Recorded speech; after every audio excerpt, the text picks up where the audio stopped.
সবাই সুখের কথা শোনায়, কিন্তু দুঃখ মানুষকে আরো গভীর করে তোলে। আর ভাঙতে ভাঙতে মানুষ একদিন ঠিকই অনেক শক্ত হয়ে যায়। আর সেই শক্তি আনে মহাদেবের আশীর্বাদ, যিনি নীরবে হাত রাখেন মাথায়, যিনি জানেন প্রতিটি কান্না ও হাহাকারের কারণ।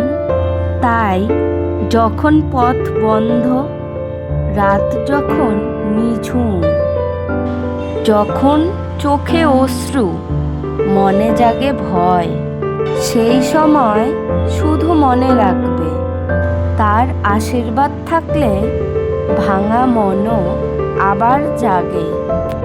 আমি আমার শক্তি ফিরে পাই, আর আমি তার ছায়ায় দাঁড়িয়ে অনেক সাহস খুঁজে পাই।